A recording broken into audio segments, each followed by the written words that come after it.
فنزلت اشتري كتكوت. صلوا بينا على النبي ويلا نبدا. نزلنا بقى انا والاسره الكريمه، ست الحبايب يا حزين والفرعون الكبير الصغير والخال المنقرض، ورحنا ركبنا التاكسي الاصفر ده. يا ترى عارفين التاكسي الاصفر ده تبع محافظه ايه؟ كنا رايحين رحله كده معزومين على الفطار بره، بس فين؟ في محافظه بعيده، الا وهي محافظه النبوريه. وتعالوا بقى ناخدوكم معانا واحده واحده في كل محطه في كل ركن نمشوا فيه، عشان انتوا حبايبنا وقرايبنا واصحابنا وكل ما لينا. مبدئيا بقى نحط لايك الجميل والكومنت اللذيذ والشير الشقي. ويا ترى بقى عارفين الموقف اللي احنا فيه ده فين؟ واحنا بقى بين المخرج والمنتج والممثل اللي هو شغال معانا من خلف الكواليس، وسلمنا عليه وطبعا كان متعصب ومتضايق عشان احنا تاخرنا عليه. وركبنا بقى العربيه بتاعتنا الشقيه، الا وهو بيقول عليه السرفيز. يعني ايه السرفيز يا ولاد؟ والله ما اعرف، هو اسمه سرفيز ولا طبق غويط ولا مشروع ولا ميكروباص؟ انتوا بتقولوا عليه ايه؟ وديت اليافط بقى، كل اللي يلاقي اسم قريته او بلده او محافظته على اي يافطه من دول ما ينساش يثبت وجوده في الكومنتات. وزي ما انتوا عارفين يا ولاد ان انا قصيره ومش طايله ورقي ناشف، بس قلت يا بت وعادي كله يهون علشان خاطر العزومه الجميله دي. هنا بقى وصلنا فين بقى؟ مدينه النبوريه. بجد كانت مدينه في منتهى الجمال. وخدنا الكتكوت بقى ده، عشان انتوا عارفين الكتكوت ده صديق لاي رحله بنركبوها. ووصلنا بقى عند المكان المنشود ونزلنا، وكان راكب الشخص المنكر ده هو اللي كان سايق التوك توك. وصلنا بقى هناك وقابلنا مين؟ كابتن كريم. ودخلنا بقى كده، قال تعالوا ناخدكم معايا بقى حته رحله يوريكم الجناين بقى بتاعه الفاكهه على اصولها. والفرعون الكبير الصغير كان بياكل برتقال، ناس ان هو صايم. قلت له عم انت صايم؟ انت ناسي ولا ايه؟ انتوا لحد دلوقتي ما حطيتوش اللايك وعملتوا الكومنت؟ لا لا لا، انا زعلانه منكم. وتاه مني في الجنينه وانا عماله ادور عليه، اقول له احمد، هو يقول لي نادى. قال لي بص البرتقال. قلت له والله جميل. قلت له ما شاء الله على نعم ربنا وما شاء الله على جمال الطبيعه. فجينا الكابتن كريم قال بصوا شايفين الجنينه دي والجنينه دي وشايفين كل الزرع والثمار ده؟ قلنا له اه. قال دي بتاعتي. قلنا له ربنا يا اخويا يزيدك من نعيم ووسع عليك، انت راجل محترم وابن اصول وتستاهل كل خير. ويا ترى بقى مين نفسه يبقى عنده جنينه زي دي اللي اشتراها كابتن كريم؟ خلصنا بقى الفرجه في الجنينه ورحنا بقى نعمل له شويه عيش قمح، انما ايه في كرشك يا بنت خالتي انت، في كرشك. هن بقى بيستخدموا طريقه تانية مختلفه عن اي مكان، يعملوا في مكنه اللي هي بيقولوا عليها مكنه البسكوت دي، مكنه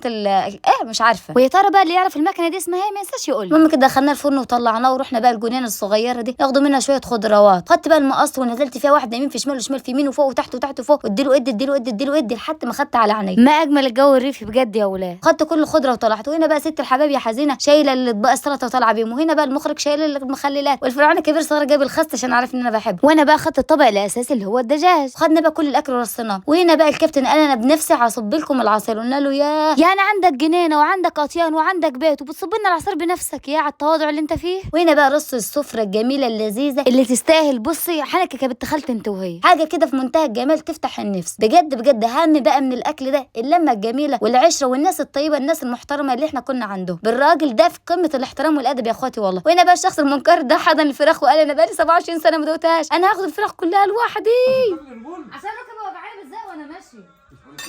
رمضان مع السلامه. يلا يا ابني يا احمد يا عم خد في ايه يا جدعان؟